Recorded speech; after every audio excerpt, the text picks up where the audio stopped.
I still remember the eerie quiet in the apartment that evening, like the world outside had pressed a mute button on all its usual clamor. My shift at the warehouse ended earlier than usual, some glitch with deliveries, and I thought coming home before dusk would be a small gift for my wife, Aurelia. Instead, I stepped into a different kind of storm. My boots thudded on the worn carpet, and I paused to listen. No TV, no music, just hushed, urgent whispers coming from behind the bedroom door. I couldn't make out every word at first, just stray phrases that set my nerves on edge. Foreclosure looming. He doesn't know. Archer, you promised. I frowned. Archer? It was a name I'd never heard her mention. My heart pounded with an ominous thud. I inched closer, curiosity and dread wrestling inside me. Through the thin crack of the door, Aurelia's voice sharpened. Yes, I can meet you tomorrow. Reed's oblivious. He's just not ambitious enough. Her words stung like cold needles. There was a brief pause, then she spoke again, even softer. I'm trying. You know how desperate my family is. But you have to keep your part of the deal. My stomach clenched. I didn't want to intrude, yet I couldn't walk away. The tone of her voice was intimate, at least more intimate than she had been with me lately.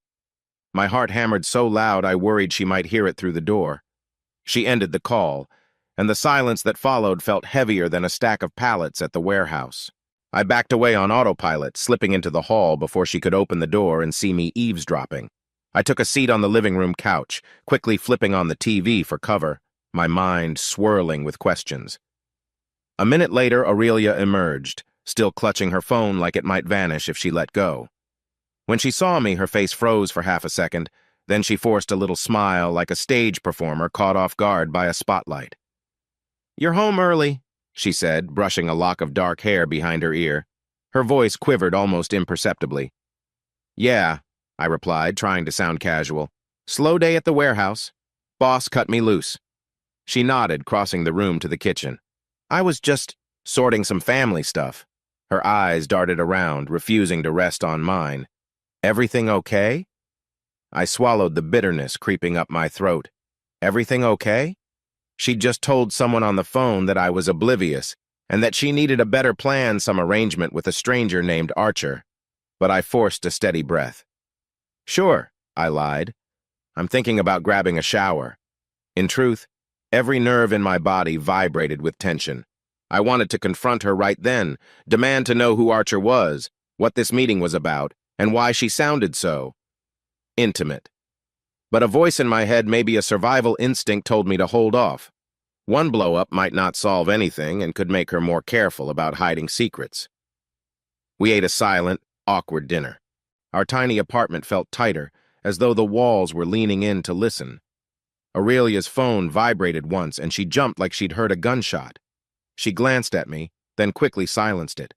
The tension between us simmered like an overworked pressure cooker, ready to explode. While washing dishes, I replayed her conversation in my mind. Something about debts and meeting this Archer. She had also mentioned foreclosure. My first guess was that her parents, the Lovells, were in trouble again. They'd always lived beyond their means. Lavish parties, constant expansions on their grand house, fancy memberships. And maybe Aurelia was helping them behind my back. But that didn't explain her tone. It was more than just a financial rescue. She almost sounded dependent on this person. Dependent and affectionate? The next moment I felt a rush of confusion, anger, and hurt. My fists clenched around the plate in the sink. I pictured Aurelia's recent behavior. The late nights she claimed were spent with her mother, the hushed phone calls where she stepped out to get some air, the distance between us that had been growing for months. I forced myself to relax my grip on the plate before I cracked it in half. No point letting suspicion turn me into a monster. I needed facts, not assumptions. I dried my hands, turned off the faucet, and stepped into the living room. Aurelia sat on the couch, scrolling through her phone so fast she might spark a fire. When she noticed me, her eyes flickered. I'm heading to bed, she mumbled. Long day tomorrow. I nodded. Sure, I'll be in soon. She disappeared down the hallway, her footsteps too quick for a woman merely tired from a long day. I stood in the middle of our modest living room, cracked lamp, Faded curtains, scuffed coffee table, realizing I suddenly felt like a stranger in my own home. Maybe I had been naive. Maybe I'd wanted so desperately to believe Aurelia's love overshadowed her family's pretentious ways. The Lovels always made me feel lesser, Eleanor with her constant critiques, Maurice with his polite yet dismissive glances, and Quentin with his smug grin. Aurelia, though, used to stand apart from that, or so I thought. I flicked the overhead light off, leaving only the glow of a street lamp cutting through the window blinds. Outside, distant traffic hummed a lullaby to a city that felt too big, too dark tonight. I sank onto the couch, heart churning. Confront her now or gather proof? The question circled in my head. I felt a pang of something deeper than betrayal, disappointment. I'd given up so many of my dreams to be the stable partner she wanted, or so I believed. Then again, I hadn't been completely honest either. She had no idea about the letter from Ambrose Barlow, my grandfather, or the inheritance that could change our lives in a heartbeat. All because I'd wanted to see if Aurelia and the Lovels truly valued me for who I was, not my bank account. But the conversation I'd overheard was a thunderclap, warning me that a storm was here, not somewhere far off in the distance. Standing in the shadows of our bedroom door, I felt my pulse still racing. This was no time for illusions. I didn't want to believe Aurelia could be stepping out, but her own words betrayed a part of her I never knew existed. I peered at the closed bedroom door, hearing only muffled movement. With one last exhale, I retreated to the couch, deciding to let her think I remained as oblivious as she said. Because once I started confronting this head-on, there'd be no going back. Tomorrow, I promised myself, I'll start finding the answers I need about Archer, the debts, and whatever else Aurelia is hiding. In that moment, the only thing I was certain of was that our life together had just cracked in half. And if the Lovels were tangled in this, and they almost certainly were then, I needed every ounce of resolve and cunning I had. I switched off the last lamp and allowed darkness to wash over me. As my eyes adjusted, I silently prepared for the confrontation that would undoubtedly come. One way or another, I'd uncover the truth. A quiet, fierce determination pulsed in my chest. If Aurelia thought she could bury me in secrets, she had no idea what lay dormant behind my calm eyes. By morning, the tension from the previous night still clung to the apartment walls like a stubborn residue. I could barely meet Aurelia's gaze over a hasty breakfast of cold cereal.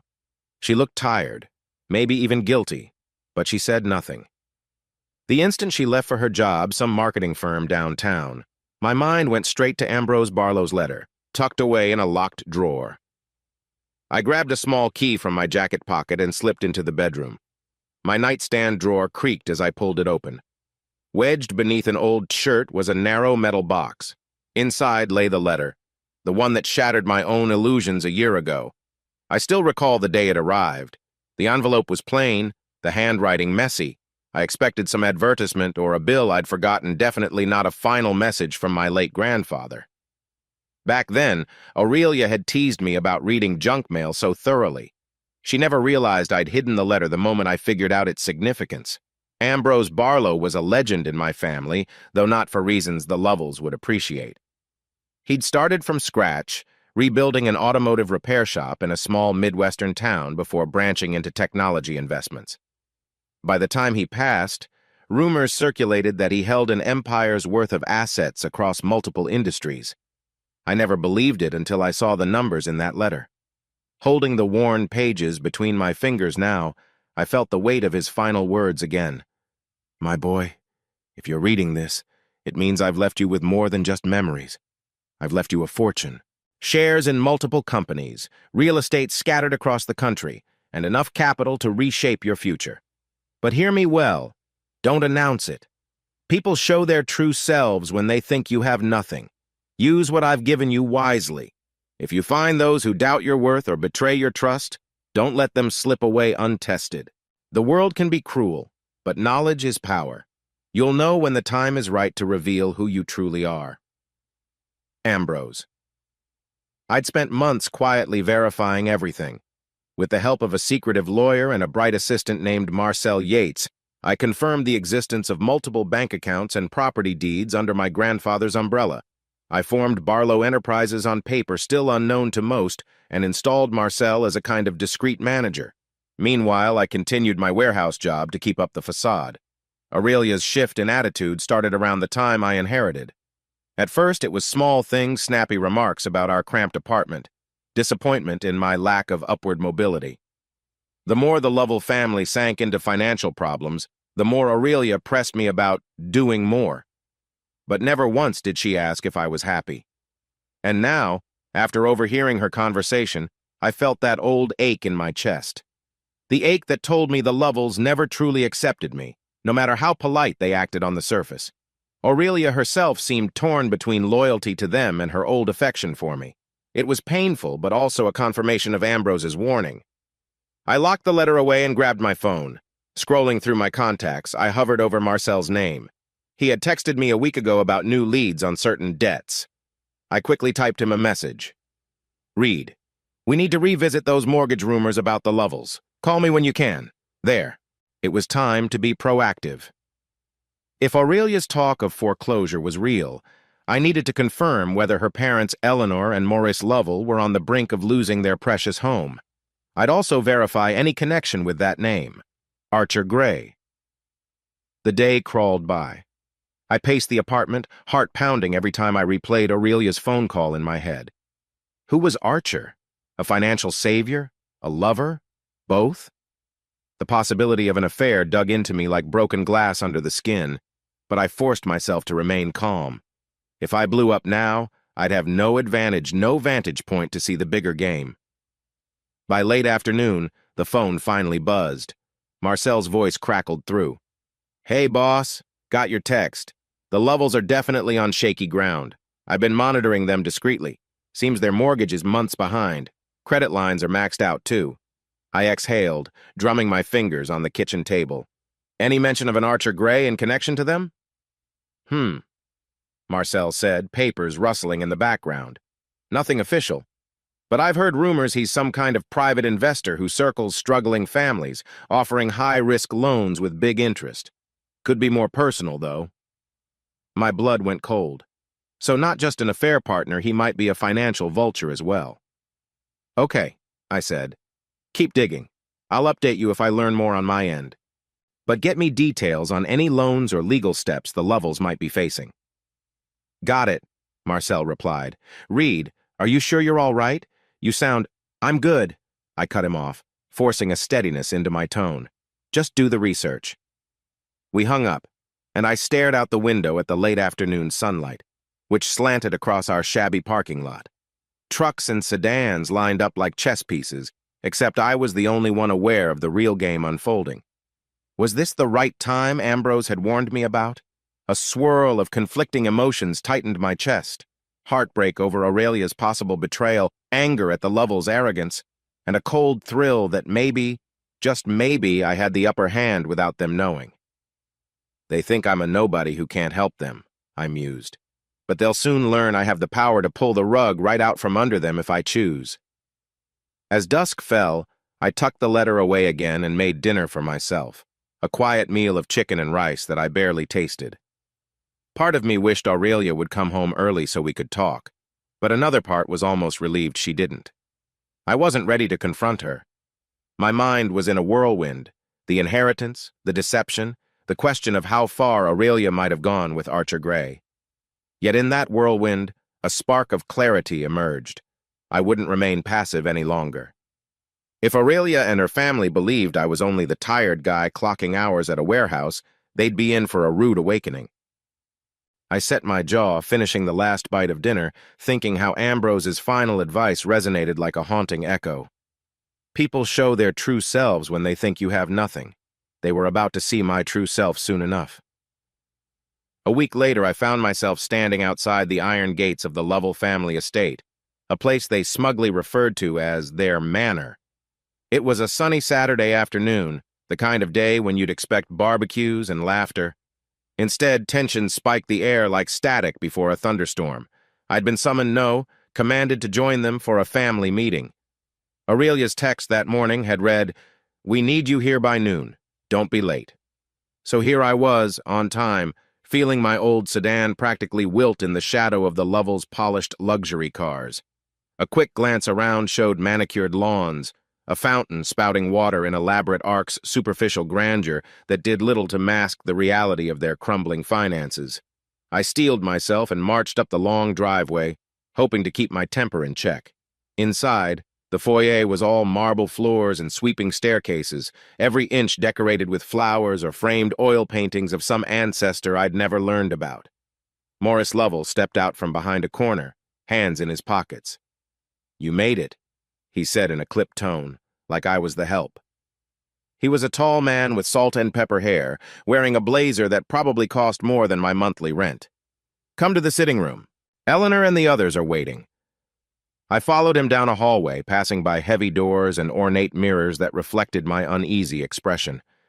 We finally entered a bright room with large windows overlooking a garden.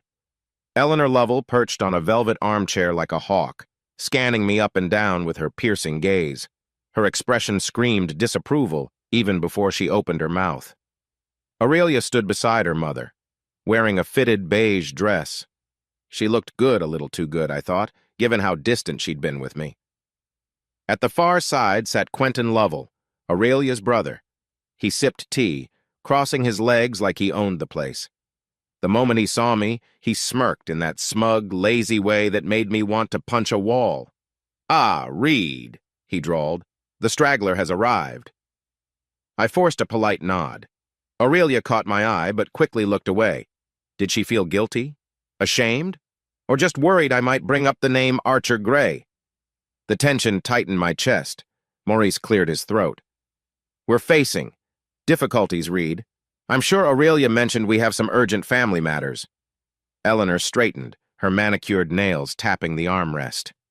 "Yes, and it's about time you start contributing more.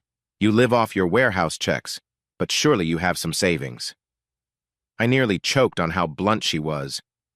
Aurelia stepped forward. "Mother, let's be civil," she said, though she didn't sound fully convinced. She placed a hand on my arm, her touch fleeting and cool. "Reed, my parents have, well, unexpected expenses. Quentin's new venture ended abruptly, so we need a little cushion to keep things afloat." My gaze flicked to Quentin, who stiffened. "Don't pin it all on me," he warned, turning his smirk into a glare. "We all know Father's expansions cost a fortune." Eleanor's gaze was like a laser cutting across the room. "We're a family, and families help each other. Reed, we've invested a great deal in your image, welcoming you into society." She waved a hand like she'd done me the biggest favor in the universe. "So, it's only fair you do your part." I felt my lips press into a tight line. They wanted money, obviously, but they had no clue I possessed more than they could imagine. I feigned a small shrug. "I'm not sure how much I can spare. My warehouse gig doesn't pay big bucks." Maurice's nostrils flared.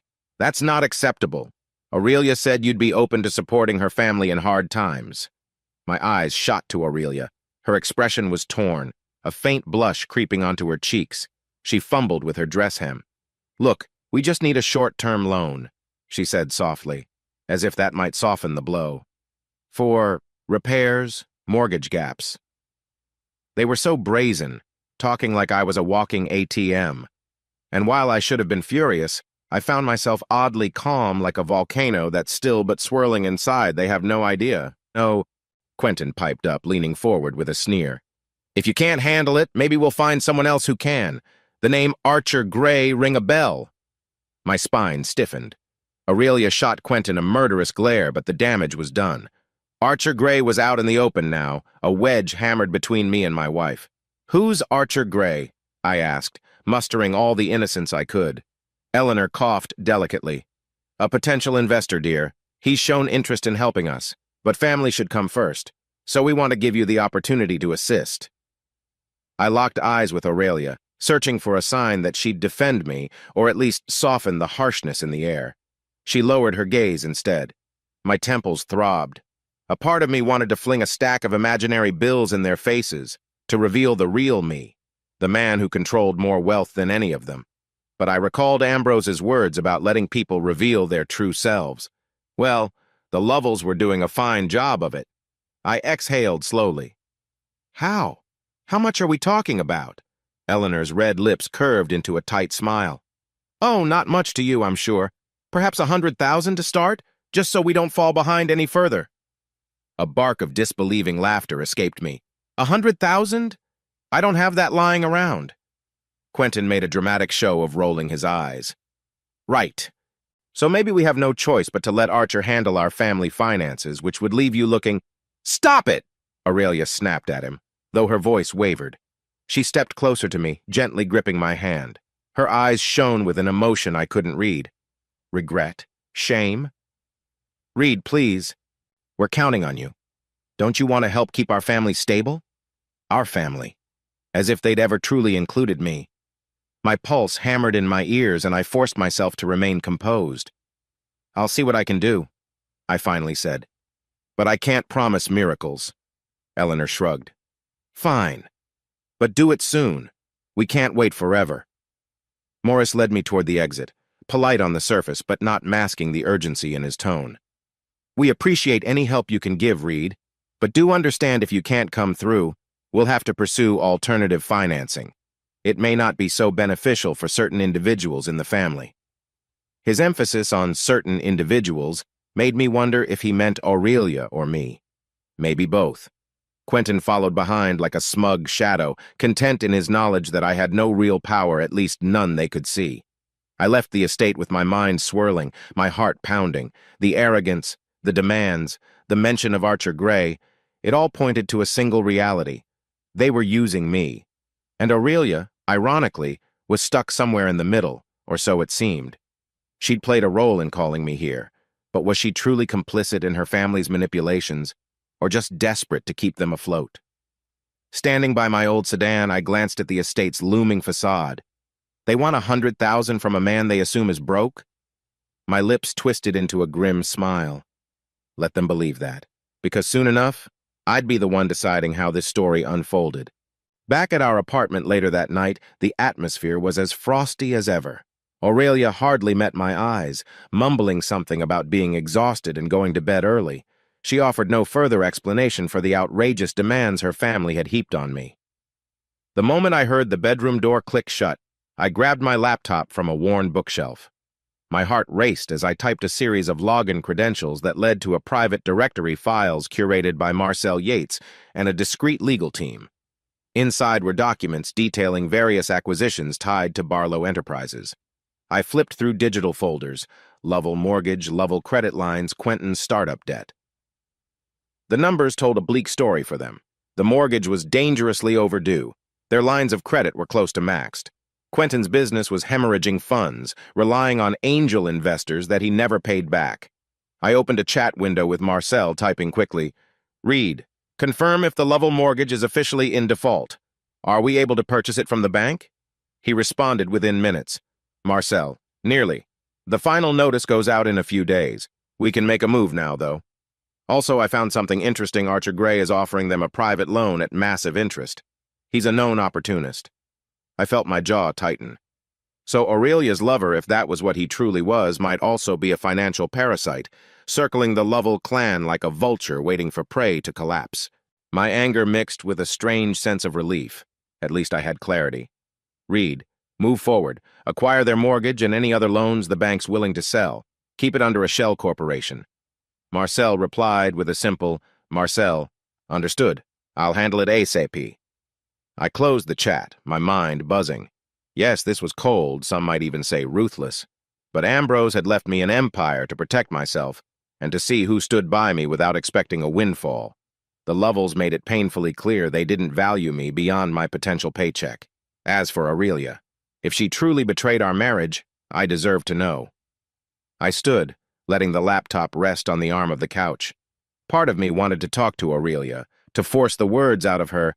What exactly do you plan to do with Archer Gray? Are you having an affair? Do you even love me anymore? But I knew it was premature. She'd likely deny everything or half-lie to keep up appearances. I needed incontrovertible proof before I confronted her. A gnawing tension in my gut urged me to gather more data. I tiptoed into our bedroom, where Aurelia slept on her side, face turned away from me. The soft glow of her phone resting on the nightstand tempted me. Was it locked? Was there a message chain with Archer? I hesitated, chest tight. Snooping was beneath me, or so I used to believe. But betrayal changes a person's moral lines. With trembling fingers, I picked up her phone. A 4-digit passcode prompt glowed on the screen. My mind flashed to our early days of marriage. She once used her birth month and day as a pin. I tried the 4 numbers, hands shaking. Unlocked. My breath caught in my throat. I had never felt so conflicted, guilt warring with a need for the truth. I opened her messages, mostly casual chats with acquaintances or marketing colleagues. Then I saw a thread labeled simply AG. My pulse hammered in my ears as I tapped it. The conversation was short, mostly about scheduled meetups. One line stood out. Aurelia. Yes, tomorrow works. I'll talk to Reed. He doesn't suspect anything serious, but we have to be discreet. Archer. I promise this will be worth your time. Just make sure you get him to sign over any funds. My stomach churned. She was negotiating with him about money, possibly feeding Archer's scheme. Though no explicit romantic lines confirmed a full-blown affair, the intimacy was there. He doesn't suspect anything serious. They were definitely hiding something more than finances. I locked the phone and placed it back carefully, heart pounding like I'd just committed a crime. Aurelia shifted in her sleep, murmuring under her breath, but didn't wake. Back in the living room, I sank onto the couch, raking my hands through my hair. So much for a restful night. I pulled out my own phone and tapped Marcel's contact again, this time calling him direct. It was close to midnight, but he answered on the second ring. Reed? Something up? He asked, voice hushed. Marcel, I began, trying to steady my breath. I need you to run a deeper background check on Archer Gray. Anything personal, financial, or otherwise. He's leveraging the Lovels, and Aurelia's in contact with him. A tiny pause. You sure you want me to dig that deep? I swallowed hard. Yes, and if you see any sign of him linking my name with Barlow Enterprises, let me know immediately. You got it. Marcel paused, concern creeping into his tone. Reed, you sound... I'm fine, I lied. Just do it, thanks. I ended the call, phone trembling in my hand. Fine? Hardly. My emotions were boiling. Betrayal, jealousy, heartbreak, a flicker of anticipation at exposing the whole rotten setup.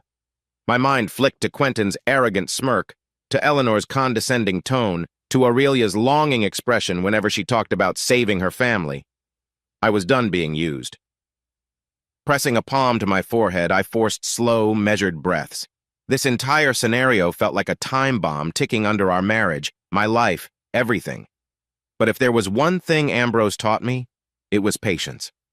The next steps would require stealth and planning, not an explosive showdown. I opened my laptop again, scanning the newly updated mortgage forms Marcel had emailed earlier that evening. The details were clear. If the Lovels missed their next payment, official foreclosure proceedings would begin. With enough capital, I could buy their debt outright, and they wouldn't have a clue who held the strings until I wanted them to know. A wry, humorless smile crept over my lips. They demanded $100,000 from me pocket change compared to what I actually controlled. Well, soon enough, I might be the one deciding whether they got to stay in that mansion at all. The thought should have comforted me, but it only left me hollow. Because in the end, this wasn't just business, it was personal. Aurelia's phone messages proved she was in deeper with Archer Gray than I'd ever imagined, and that threatened the one thing I still cared about more than money. Love. Or at least the hope of it. Shutting my laptop, I leaned my head back against the couch and stared at the ceiling. The next steps were in motion. My inheritance, my hidden empire, no one else but Marcel knew of it. Soon, though, the Lovels would discover that the timid warehouse worker they'd belittled had the power to dismantle their entire world if he chose. But first, I had to confirm just how far Aurelia had gone in betraying me. If she was truly in bed figuratively or literally with Archer Gray, then all bets were off. My patience had limits. Glancing toward the dim bedroom hallway, I wondered if Aurelia's dreams were peaceful. Mine wouldn't be. Sleep would bring no comfort. Not when I was this close to the truth. A spark of cold resolve flickered in my chest. They want to play with fire? Let them, because I was done standing by. With that final, steely thought, I switched off the living room lamp. Darkness fell like a curtain. and I embraced it, ready to face whatever came next. I sat in a sleek leather chair that felt worlds apart from my scuffed warehouse boots. The Barlow Enterprises office was perched on the 20th floor of a glass and steel tower in the bustling downtown district, an address no one in the Lovell family imagined I visited regularly. The floor-to-ceiling windows showcased the city skyline, sunlight glinting off distant rooftops like shards of gold. It was the kind of view that shouted power and possibility. Across from me sat Marcel Yates, my key ally in managing the hidden empire I'd inherited from my grandfather, Ambrose Barlow. Marcel was in his early 30s, sharp-eyed and impeccably dressed in a slim-fit suit. On the desk between us lay folders stuffed with legal documents, mortgage histories, and debt ledgers connected to the Lovells. "They're in deeper trouble than we thought," Marcel said, tapping a file. "Turns out they refinanced the mansion twice in the past year. The bank's losing patience." I exhaled slowly, recalling the Lovells' brazen demands for a $100,000 loan at our last meeting. They had no clue I could buy and sell them if I wanted, and ironically, that was exactly what I intended to do. "So the mortgage is in default?" Marcel nodded. "Officially, yes. The bank is ready to offload it. With your approval, I can finalize the purchase of their mortgage and those other credit lines, all in the name of a shell corporation, MB Capital Holdings, to keep your identity hidden." "Do it," I said, my voice coming out steadier than I felt. "I want everything tied to the Lovell name under our control by the end of the week." Marcel scribbled a note on a yellow pad. "You've got it." Also, he paused, flipping through another set of papers. "I dug deeper into Archer Gray, at your request." My stomach tensed at the mention of Aurelia's potential lover. "What did you find?" "He's a self-styled investor who's made a reputation lending to families in financial turmoil, sometimes at exorbitant interest rates," Marcel replied. "And from what I can see, he's been whispering to Aurelia about a secure future, likely leveraging her worry about the family's situation." My jaw clenched, recalling how Aurelia had grown distant, how I'd overheard her whispered phone calls. So he's dangling some big check in front of her, promising rescue? "Looks that way," Marcel confirmed. "But the details are fuzzy. He's extremely private. I wouldn't be surprised if he's also fueling her dissatisfaction with you, trying to paint himself as the more successful, supportive partner." A sharp pang of betrayal lodged in my chest, but I forced myself to remain composed. I couldn't let anger blind me from the bigger plan. "Let him keep talking," I said. "He'll find out soon enough who actually holds the purse strings." Marcel's mouth curved into a faint smile. "Understood. Anything else?" I leaned back, eyes drifting to the view outside, where skyscrapers loomed like silent giants. "For now, proceed with the acquisitions. Keep me updated if Archer escalates. If Aurelia thinks she's escaping to him for a better life, she's in for a rude awakening." I ended the meeting soon after, stepping into the hallway with a purposeful stride. The building bustled with suited professionals, unaware that the man in the plain shirt me could buy up half the city if he wished. It was almost comical, but also sobering. Downstairs, I hopped into a quiet black sedan from our small corporate fleet. As the driver navigated crowded streets back toward my modest apartment, my phone buzzed with a text. "Aurelia, we need to talk. Family's stressed. Let's do dinner at home tonight?" I stared at the message, a simmer of resentment under my skin. She wanted to talk, probably about how her parents were pressuring her to wring money from me, money they assumed I didn't have. I typed back a short reply. "Sure. See you tonight." A part of me still ached at the thought of Aurelia confiding in someone else, possibly crossing lines no married woman should, all because she believed I was too weak to help. But that same ache fueled my resolve. The Lovells wanted a savior? Fine. I'd save them, but on my terms, not theirs. Evening draped the city in amber light by the time I climbed the stairs to our apartment. Our front door squeaked as I let myself in, catching Aurelia in the middle of laying out plates on the small dining table. She wore a casual white blouse and dark jeans, nothing flashy but still carefully chosen. I wondered if it was deliberate, a subtle attempt to appear earnest and unassuming. "Hey," she greeted, forcing a smile. "I made pasta. Figured we could talk things through." I nodded, noticing the lines of strain around her eyes. Sounds good. We settled across from each other. Steam rose from a pot of marinara sauce while the overhead light cast our shadows on the wall in warped shapes. She fiddled with her fork, then cleared her throat. "You know my parents are in trouble," she began. "Quentin's new venture folded. Mom refuses to cut her expenses. Dad's at his wit's end. They need help." I twirled spaghetti around my fork, doing my best not to show my hand. "Yeah, I heard. They seemed pretty adamant that I cough up the money." She shot me a wary glance. "They wouldn't put it that way. But yes, they're desperate. If they lose the house, it'll be humiliating. Everything they've built, gone." I bit back a scoff. Hard to build anything real when it's all financed by vanity. Didn't they see this coming? Aurelia's eyes flashed. "Don't be cruel. This is my family." "So, is that why you've been distant?" I asked quietly, though my heart pounded. "Worried about them?" Her gaze flickered, and for a beat, I wondered if she'd open up about Archer Gray. Instead, she sighed. "We do need help, Reed. And you're my husband. I can't keep going like this, feeling like we're stuck in some dead-end life with no progress." My stomach twisted. "Dead-end life," she said. "Our life." But I forced a calm nod. "I want to help, but let's be realistic. You know I don't have that kind of money lying around." She set her fork down with a clink. "Exactly, which is why I'm saying maybe we should consider other options. The Lovels can't wait forever. They might have to approach another investor if you can't pull through." "Like Archer Gray?" I asked, voice cool. Her head snapped up. A flicker of panic danced in her eyes. "Where'd you hear about him?" "Your brother mentioned it. Also your parents. Seems he's quite eager to rescue the Lovels." She swallowed. "He's just a possibility. It's not what I want.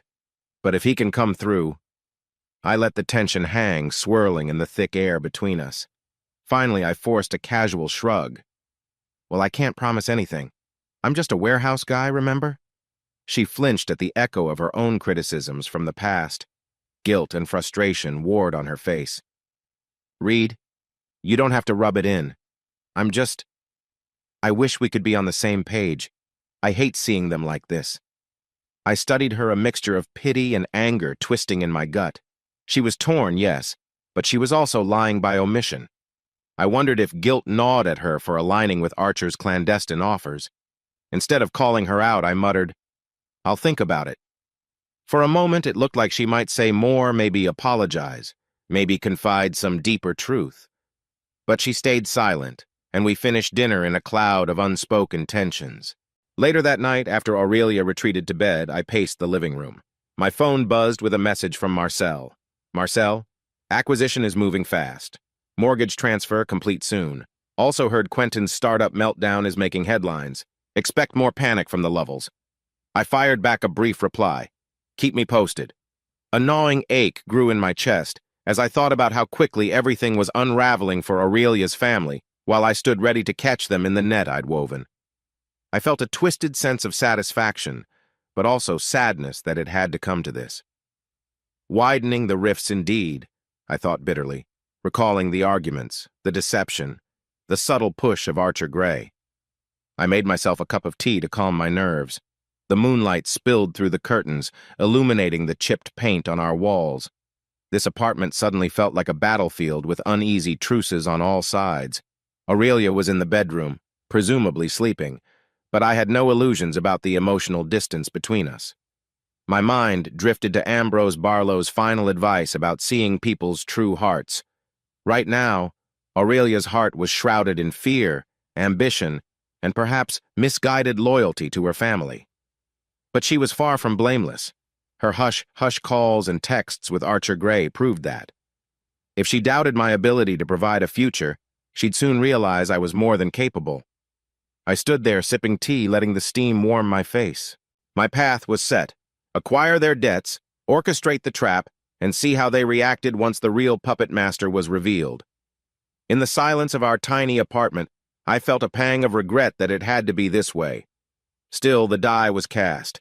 Tomorrow would bring new revelations, new pleas, and more cracks in the foundation of the Lovels' pride.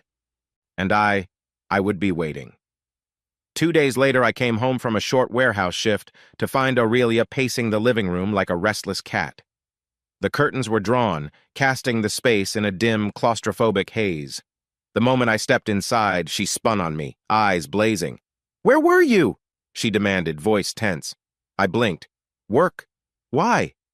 She inhaled shakily. "I tried calling. My parents are freaking out.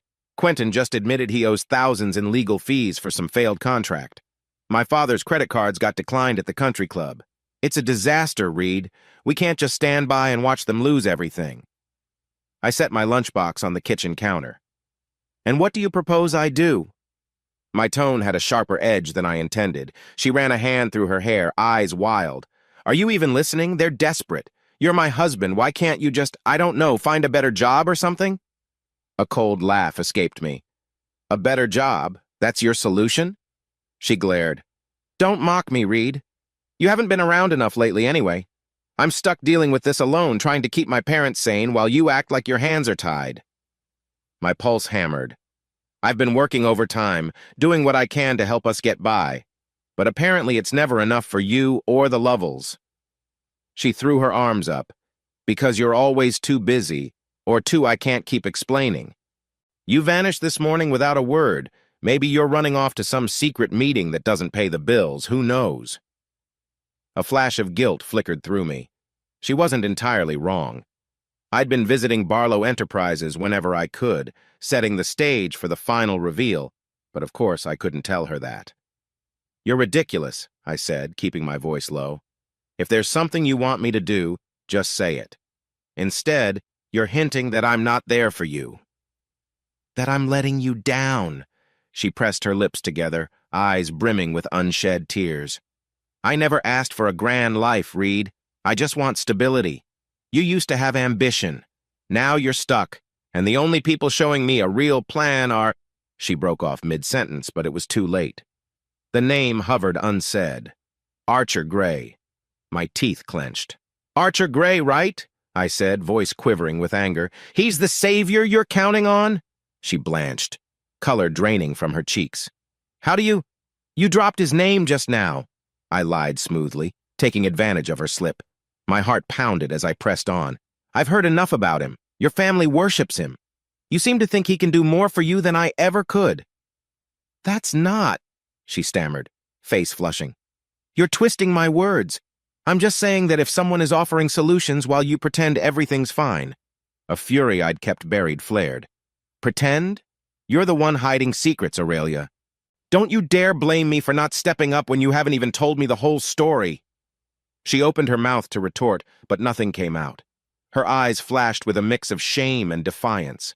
Then she grabbed her purse from the couch and stormed toward the door. "I can't deal with this right now," she muttered. "Aurelia." She slammed the door behind her, leaving me alone with my anger echoing in the suddenly empty room. Breathing hard, I stared at the battered door. So it was out in the open.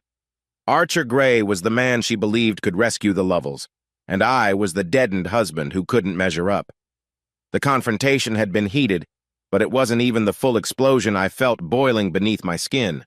A moment later, my phone vibrated in my pocket. Marcel's name lit up the screen. Still rattled, I answered. "Hello?" "You all right, boss?" Marcel asked, voice taut with concern. "I was just checking in. Everything is final with the mortgage purchase. The Lovells are now effectively in default to MB Capital Holdings, which means us." I forced a bitter chuckle. Perfect timing. She just left after a blowout argument. She's practically worshipping Archer Gray. Marcel sighed. "I'm sorry, Reed. You want me to accelerate the next step?" I stared at the door Aurelia had slammed shut. "Yes," I whispered, chest tight. "Soon we set the final trap." A few days later, I found myself back at Barlow Enterprises, gazing at a crisp legal notice Marcel had laid before me. The text spelled out foreclosure proceedings in bold letters. My signature was required at the bottom to set everything in motion. I let out a shaky breath, recalling Aurelia's anguished expression when she stormed out of the apartment. Despite my anger, I still felt a pang of sorrow.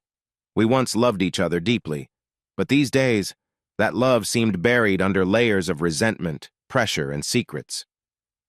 "Reed," Marcel said gently, "once you sign, The Lovell mansion will be on track for foreclosure. No turning back. I nodded, pen hovering over the page. They've forced my hand. Let it happen. Then we'll see how they react when they realize who holds the strings. Marcel's expression was sympathetic. Understood. My pen scratched across the paper, sealing the Lovell's fate, at least financially. With this, MB Capital Holdings would officially notify them of the default, granting them a short window to cure the debt or lose the property.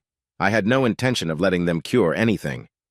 Stepping away from Marcel's desk, I stared out the tall windows. The city looked calm under a pale afternoon sky, but inside me raged a storm of conflicting emotions. My plan was nearly complete: acquire their debts, trigger the downfall, then reveal my true identity at the perfect moment. The Lovells would see me not as a powerless warehouse worker, but as the rightful heir to Ambrose Barlow's empire. Yet behind that cold triumph lurked an ache for Aurelia. Part of me wished she'd chosen to trust me, genuinely trust me, instead of turning to Archer Gray. But I couldn't dwell on it. The wheels were in motion now. I took the elevator down to the lobby, every ding intensifying the knot in my stomach. By the time I exited onto the bustling sidewalk, my phone was buzzing again. Aurelia's name flashed on the screen. For a second, I almost ignored it, but then I answered, bracing myself. "Where are you?" she demanded, voice trembling. "I've been trying to reach you for an hour. My parents just got a letter, some official document about foreclosure from some company called MB Capital. They're hysterical." I pictured Eleanor shrieking, Maurice wringing his hands, Quentin cursing the heavens. "I'm on my way home," I said coolly, "but there's nothing I can do if their debt is that severe." She made a strangled sound. "Stop acting indifferent. I don't know if Archer can even fix this now he says it's complicated. We need you, Reed." The bitter irony almost made me laugh. They needed me only after the metaphorical ship was sinking. "I'll be home soon," I managed, then hung up before she could argue. "We need you." She used the words so casually, but they left a hollow ring in my ears. My entire plan had been about proving to them I wasn't worthless. Now that the financial doomsday had arrived, the Lovells claimed to want my help again. But did Aurelia truly see me differently? Or was she just panicking about losing her privileged life? Back at the apartment, dusk settled like a heavy curtain across the sky. I found Aurelia pacing in the living room, phone clutched in her hand, face streaked with tears. Her eyes flicked over me with desperation. "They could lose everything," she choked. "They're not ready to give up the house. And Archer, he's not picking up my calls now. He said something about not wanting to get burned by the bank's legal action." I swallowed a surge of satisfaction. So Archer Gray was backing out, revealing his colors as soon as the situation turned risky. "I'm sorry," I said, voice subdued. She collapsed onto the couch, burying her face in her hands. "God, Reed, don't you care? We can't let this happen to them. I know you're angry maybe at all of us, but they're my parents." I stood there feeling the weight of Ambrose's letter in my memory. People show their true selves when they think you have nothing. The Lovells were cornered, and Aurelia was torn, begging me for a miracle I'd already orchestrated from the shadows. My chest tightened. "Aurelia," I started, then stopped. I wanted to say I cared. I wanted to scream that I wasn't some broke nobody. But I couldn't, not yet. "I do care," I finally murmured. "But some things we can't fix with a snap of our fingers." She glanced up, tears glinting like broken glass. "You sound so distant." There it was, the heartbreak in her voice. I forced my face to remain impassive. "Maybe I've had to be," I said, half-truths swirling between us. She pressed trembling fingers to her forehead. "If you won't help, I don't know what we'll do. I'm afraid everything is unraveling, and I can't stop it." I moved closer, gently touching her shoulder. She flinched but didn't pull away entirely. My throat felt thick. "Sometimes things have to fall apart before they can rebuild," I whispered, thinking of the final blow I'd soon deliver. She gave me a haunted look, and I wasn't sure if she heard me or understood. The morning sun pierced the tall windows of the Lovell mansion like shards of unwanted truth. It was nearly 10 o'clock when Maurice and Eleanor Lovell received the official foreclosure letters, thick envelopes with embossed seals that left no room for denial. I'd heard about their panic through a frantic voicemail Aurelia left on my phone. And so, for the first time in weeks, I found myself driving up their winding driveway under a late summer sky stained pale blue. The moment I stepped out of my old sedan, I sensed tension rippling through the warm air. Gardeners loitered awkwardly near hedges, unsure whether to continue pruning or stay out of the family's meltdown. Inside, I followed the familiar marble corridor until I reached the foyer, where Quentin stood gripping one of the foreclosure notices like it might burst into flames in his hand. His face, usually smug, was twisted in anger. "Do you see this?" he hissed, shoving the paper in my face. "The bank says we're done. Foreclosure.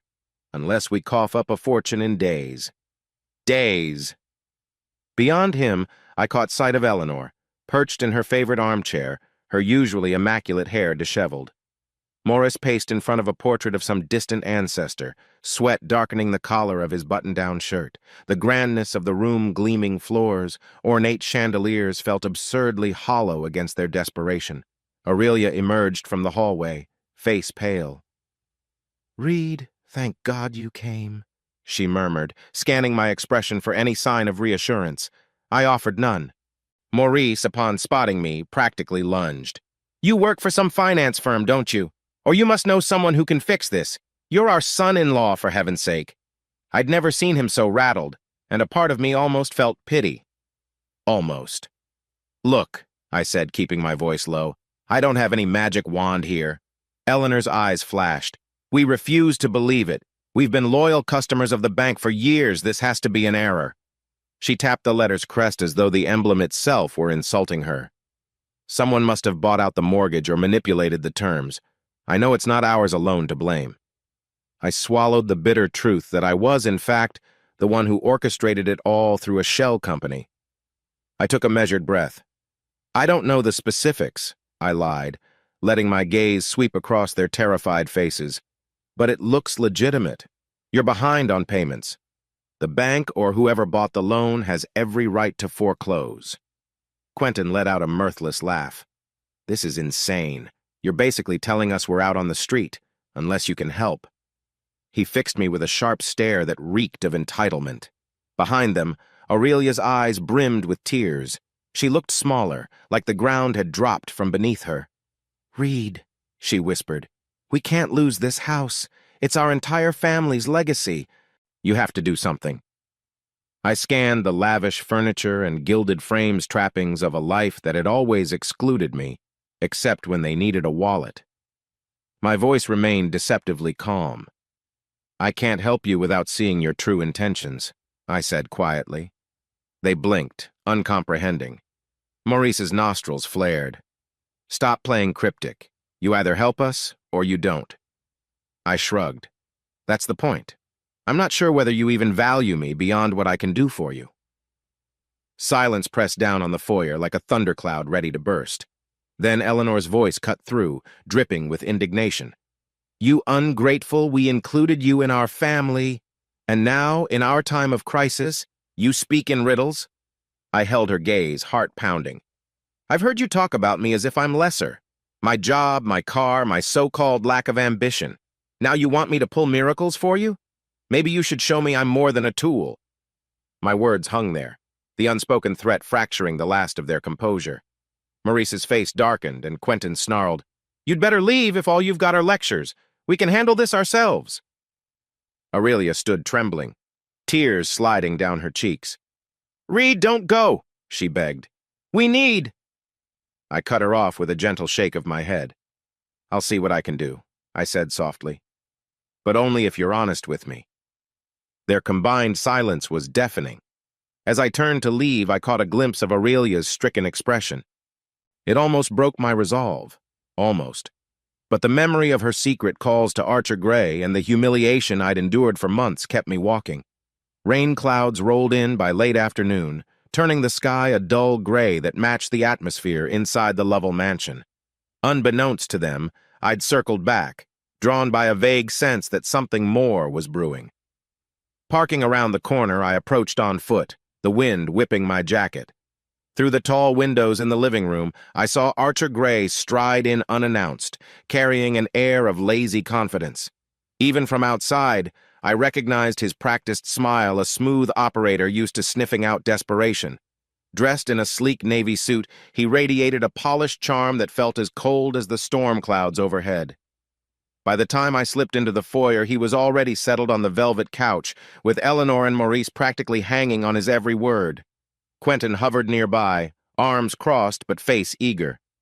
Aurelia stood at a short distance, fiddling nervously with her bracelet. "Trust me," Archer said, voice honeyed yet condescending. "I've handled bigger crises. If you sign over certain rights and allow me a controlling interest in your, let's say, future assets, I can stall the foreclosure. My connections in finance are extensive." Maurice perked up, a glimmer of desperate hope in his eyes. "You can do that? Truly?" Archer shrugged, feigning modesty. "At a cost, of course. But it's far less severe than losing the mansion, wouldn't you agree?" Eleanor clutched his arm. "Oh, Mr. Gray, you're a godsend." From my hidden vantage near the entryway, I fought down a surge of anger. Archer was offering them a lifeline, sure, but with terms they likely hadn't read in fine print terms that would entangle them in even more debt if he chose. The fact that Aurelia believed in him stung most of all. Just then, Quentin spotted me. "Oh, look, the aspiring hero returns," he sneered. "Or are you here to learn from a real man of finance?" Archer turned, his gaze gliding over me in cool assessment. "Reed Barlow, right? I've heard your name. You're married to Aurelia." I nodded, stepping into the living room. "Yes, and you're Archer Gray, the financial rescue everyone's so eager to trust." He smiled, all white teeth and veiled scorn. "I prefer to think of it as a beneficial partnership." I caught Aurelia's tense expression. She looked at me as if torn between relief and fear. My pulse pounded. "That's interesting," I said, forcing a polite tone. "What exactly are your terms?" Archer crossed one ankle over his knee, radiating casual dominance. "Simple. I'll secure a short-term investment to halt the foreclosure. In exchange, the Lovels sign over certain rights to future proceeds from potential ventures like Quentin's next project or any real estate they might own outside the mansion. Of course, it includes a modest interest rate." "Modest," I echoed, resisting the urge to roll my eyes. "And what if they can't pay?" He shrugged. "Then I collect what's owed. But let's not dwell on negativity, friend. We're all here to help the Lovell family, right?" His voice dripped with faux sincerity. Maurice frowned, clearly unsure how to proceed. Eleanor gripped Archer's arm tighter, her eyes pleading. "We need this, dear," she muttered to her husband. "We can't let pride ruin us."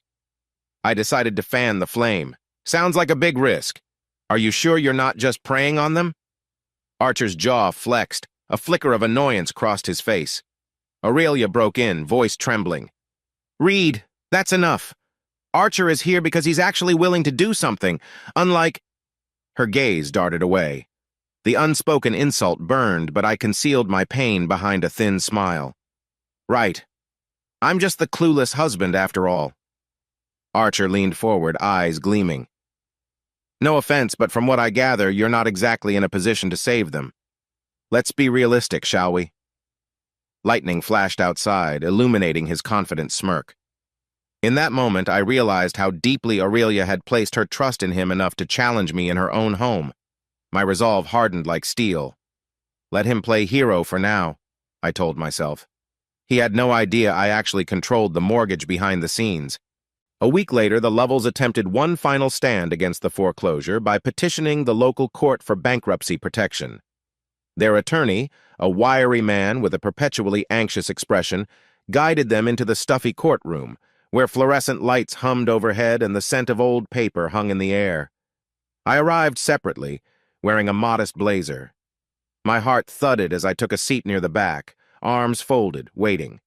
On the opposite side of the room, Archer Gray strolled in with a confident air, accompanied by a lawyer who looked like she'd stepped out of a glossy ad for corporate success. Aurelia sat beside her parents, shoulders rigid with tension.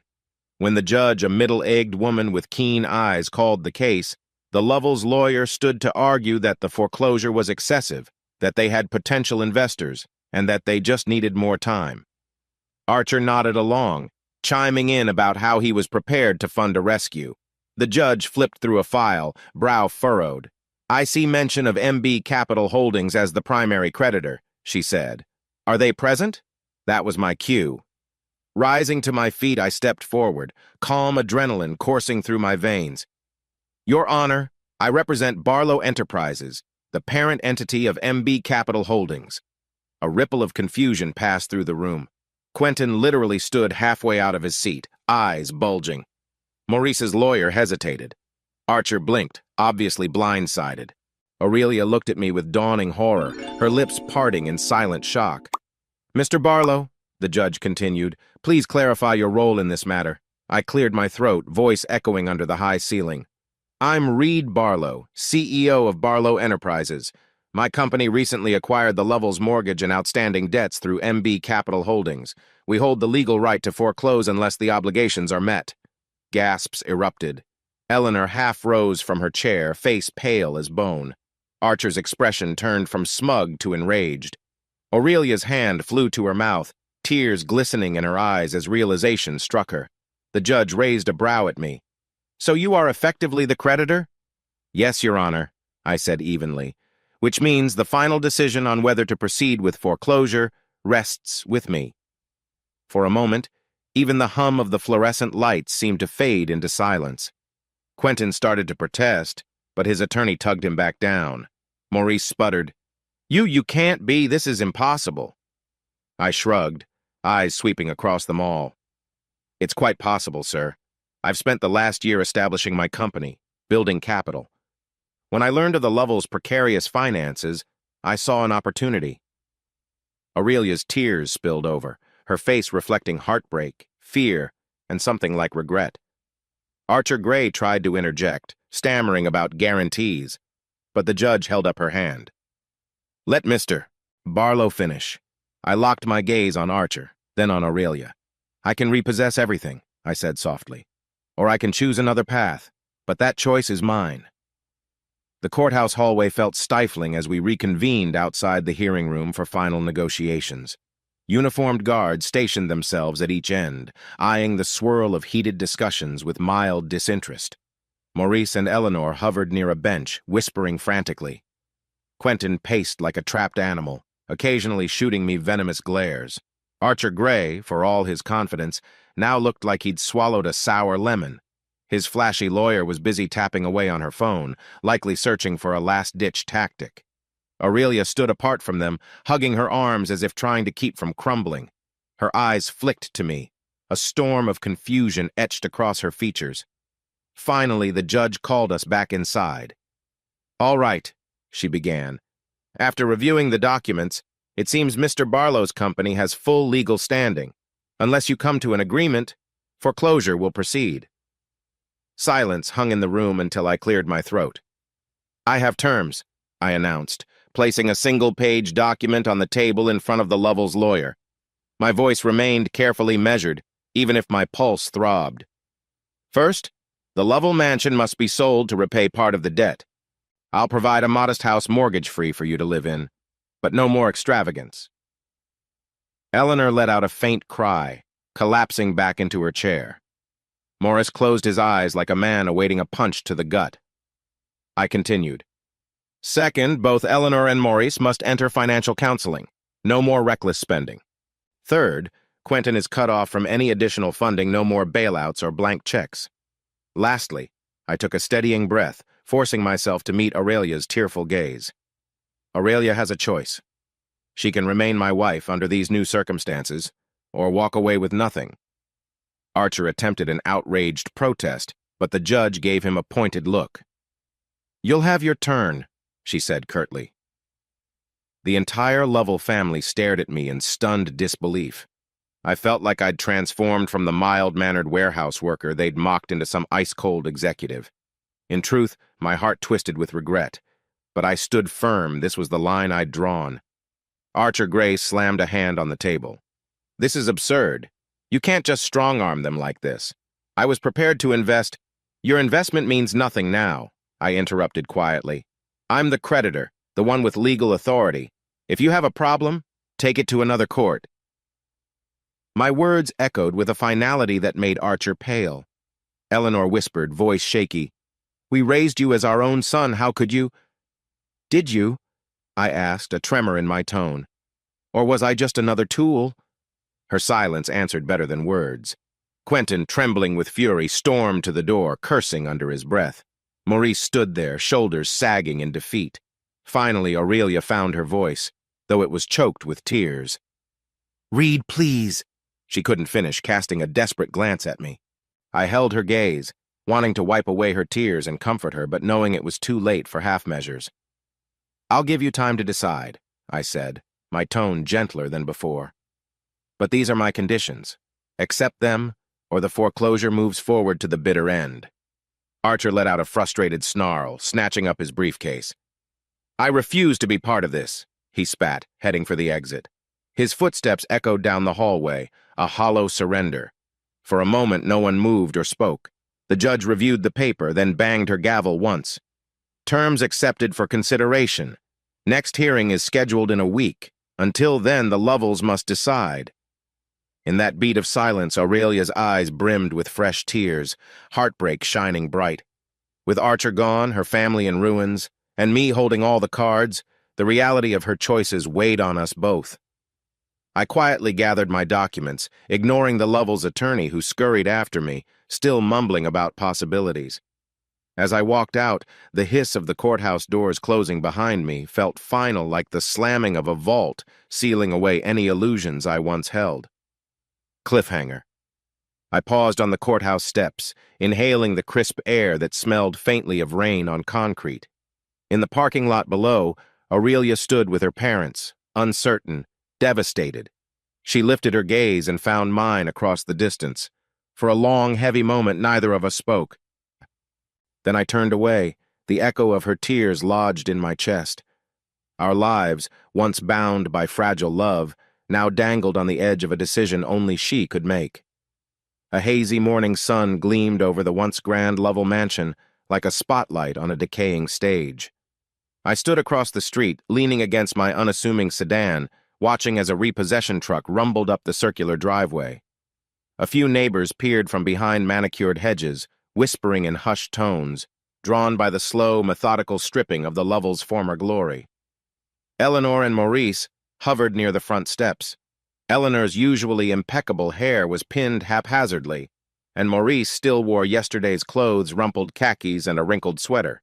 Their eyes followed the movers who loaded box after box of antiques, designer furniture, and expensive artwork into the truck. The once pristine facade of their life had been peeled back, revealing a hollow inside. I caught sight of Quentin pacing on the driveway, cell phone glued to his ear. He looked more disheveled than I'd ever seen him, hair unkempt, shirt untucked. He muttered curses about unfair practices and lawsuits, though no one on the line seemed to care. His rage only added to the spectacle. A short distance away, Aurelia stood alone, head bowed. She wore a simple cardigan over jeans, not her usual polished attire. Her posture suggested a weight pressing on her shoulders. A pang gripped my chest. I remembered how, not too long ago, we'd laughed together at some party here, back when I was the humble warehouse worker, and she was my proud, supportive wife. But that was before betrayal and secrets drove a wedge between us. From behind me, Marcel Yates quietly approached. In his hand, he carried a clipboard with the final repossession papers. "You don't have to be here for this," he said softly. I exhaled, crossing my arms. I need to see it through. They never believed I had power until I had to show them. Marcel nodded, scanning the forlorn scene. "They're in shock, mostly, and it will only get worse if they refuse the new house you arranged." I watched a mover lug out a crystal chandelier I recalled seeing at countless Lovell gatherings, an emblem of status, now carted away like an unwanted relic. The irony didn't bring me much satisfaction. Mostly, I felt a strange emptiness. Nearby, Maurice stepped forward, half shouting at the repossession crew. "Handle that carefully, you buffoons! That chandelier's worth thousands!" Eleanor clutched Maurice's arm, eyes brimming with tears. "Stop it, dear," she pleaded. "It doesn't matter anymore." I took a silent breath and walked across the street. The crunch of gravel under my shoes echoed in the otherwise hushed morning. Quentin glared as I neared, phone call forgotten. "Congratulations," he spat, gesturing to the trucks. "You've reduced us to a public circus. Are you happy?" I met his anger with a steady gaze. "No, But I warned you all that actions have consequences. You called me worthless. Now you see the truth. Quentin's cheeks blazed with color.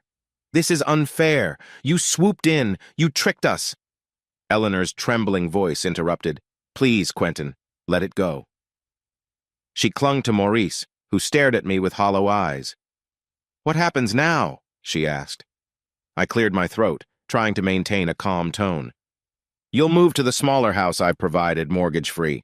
You'll have to follow the new budget plan Marcel gave you. The mansion will be sold to offset your debts. My eyes flicked to Aurelia, who stood a few paces behind them. That was part of the agreement. Eleanor's face crumpled, and Maurice exhaled as though all the fight had left him. Quentin muttered a final curse under his breath, stalking away to call someone else, maybe a lawyer he hoped might save him. As for Aurelia, she watched me in silence, tears shimmering in the corners of her eyes. Archer Gray was nowhere to be seen. Rumor had it he vanished as soon as the court recognized me, not him, as the true financial controller. The loveless affair that Aurelia had ventured toward seemed to have collapsed alongside the Lovell's lavish lifestyle. I turned away, heart tight, as the final crate disappeared into the truck.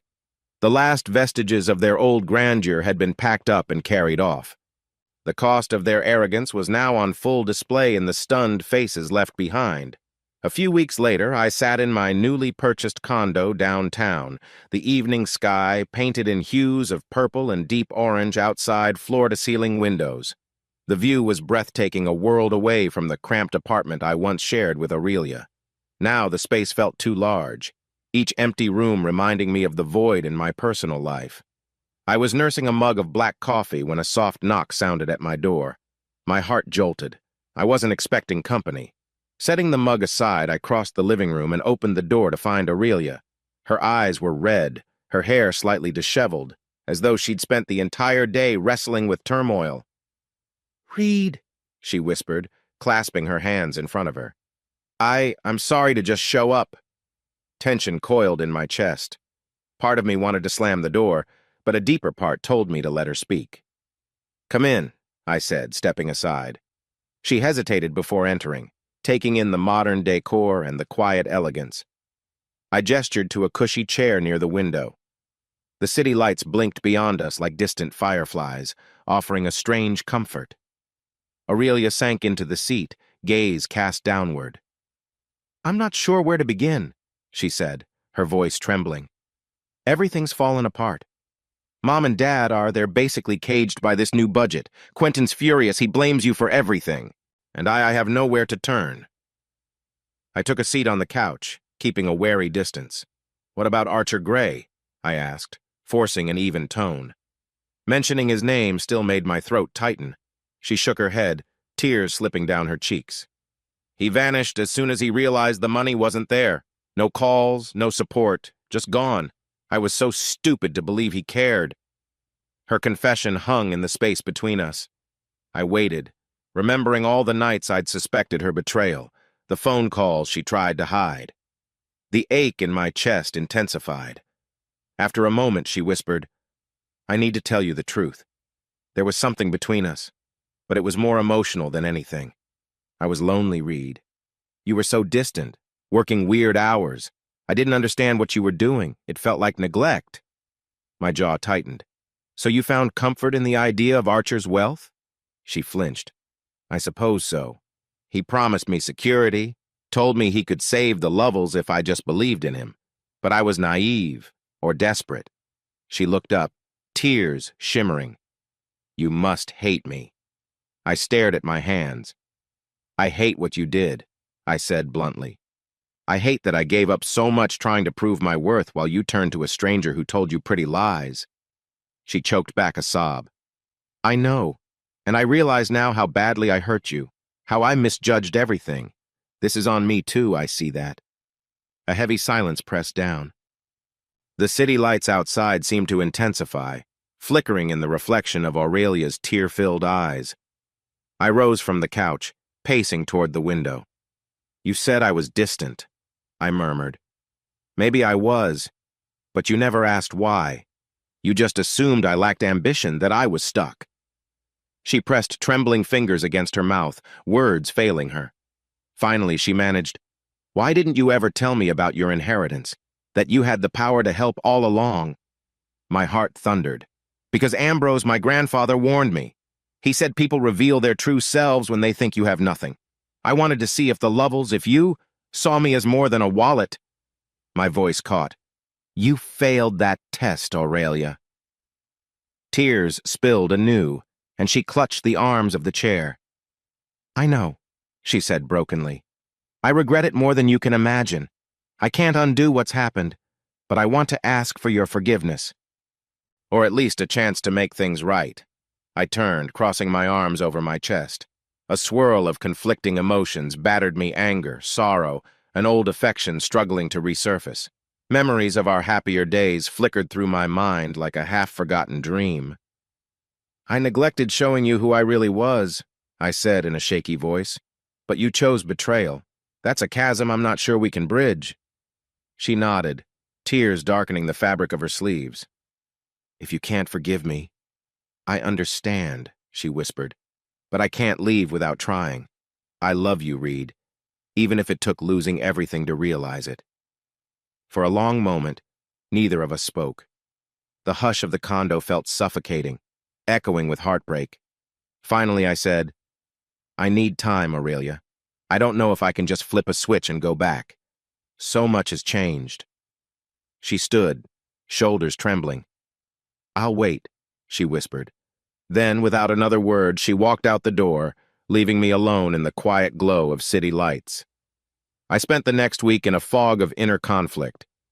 My days began at Barlow Enterprises, where I wrestled with new responsibilities.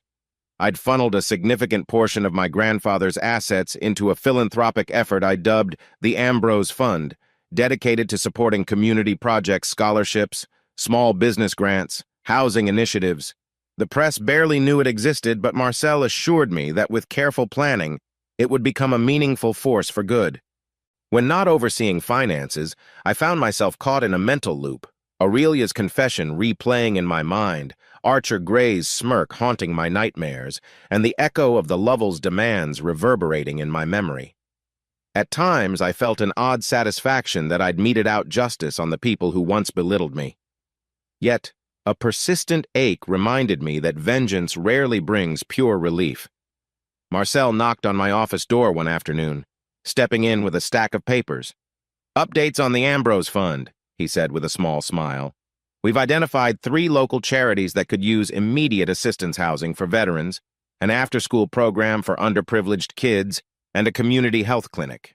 I took the files, scanning them. Each proposal brimmed with possibility, a stark contrast to the personal turmoil that consumed me. "Good work," I said. "Let's approve them." Marcel nodded. He paused, then added gently, "On a personal note, how are you holding up? With Aurelia and everything else?" Setting the papers aside, I rubbed my temples. "I'm torn, Marcel. On one hand, I'm relieved the Lovels are forced to face reality. On the other, she's regretful. She wants my forgiveness. I can't decide if she's genuinely remorseful or just terrified of losing me now that she knows my power." Marcel took a seat, clasping his hands. "You always spoke of Aurelia with genuine love. Maybe she realized too late what she had. The question is whether you can reconcile, or if you even want to." A pang shot through me. She did admit to an emotional affair, at least. Betrayal's betrayal, though. But I'm not exactly guiltless. I hid the truth to test her. I sighed, meeting Marcel's steady gaze. "I want to make a decision that's fair to both of us." His voice was calm. "Sometimes, fairness doesn't feel like justice. And sometimes forgiveness doesn't mean forgetting. All you can do is be honest about your boundaries." He left me with that thought, returning to finalize the philanthropic grants. Alone again, I swiveled in my office chair, gazing out at the cityscape. Cars and buses flowed below like veins of bustling life, oblivious to my private struggles. The swirl of satisfaction and sorrow tangled inside me, refusing to settle. Toward evening, I found a surge of focus by going over the philanthropic proposals again. Approving funds to rebuild a community center felt oddly cleansing, like a fresh breath of air after days of stale bitterness. My grandfather's words echoed in my mind. Use your wealth to see people's true hearts, but never forget your own. I pressed a palm against the glass window, looking at the sun sinking behind a jagged skyline. A sense of calm, fragile but genuine, washed over me. Yes, I'd exacted revenge on the Lovels. Now I had to decide what came next. Vengeance might have cleared old debts, but it wouldn't heal the scars left behind. A gentle autumn breeze swayed the trees lining the street as I stepped out of my condo one late afternoon. Brown leaves fluttered across the pavement, hinting at change in the air. My phone chimed with a text from Marcel. Marcel. Just got word Maurice agreed to the financial counseling schedule. Quentin's attempt to trash your name on social media failed. We showed proof of his unpaid debts. The Lovels are quiet now. Relief and fatigue mingled in my chest. At least the fiasco with Quentin's smear campaign was over. He'd threatened to expose me as a fraud, only to have his claims crumble under his own financial misdeeds. Maurice, meanwhile, had seemingly surrendered to the budget restrictions I imposed. Eleanor was absent from any drama, possibly too humiliated to speak. All that remained was Aurelia's stance. She'd kept her distance since our emotional talk at my condo, giving me space. I appreciated it, even if the silence gnawed at me. Today, however, a visitor awaited me at the condo's front steps. I froze mid-step when I saw Aurelia standing there, arms wrapped around herself in the crisp autumn air. She wore a simple denim jacket over a floral dress, the soft wind ruffling her hair. Her eyes brimmed with something raw and uncertain. My heart pounded with conflicting emotions, a pinch of longing, a dash of wariness, and a faint flicker of hope. "Aurelia," I said quietly, stepping closer. "What's going on?"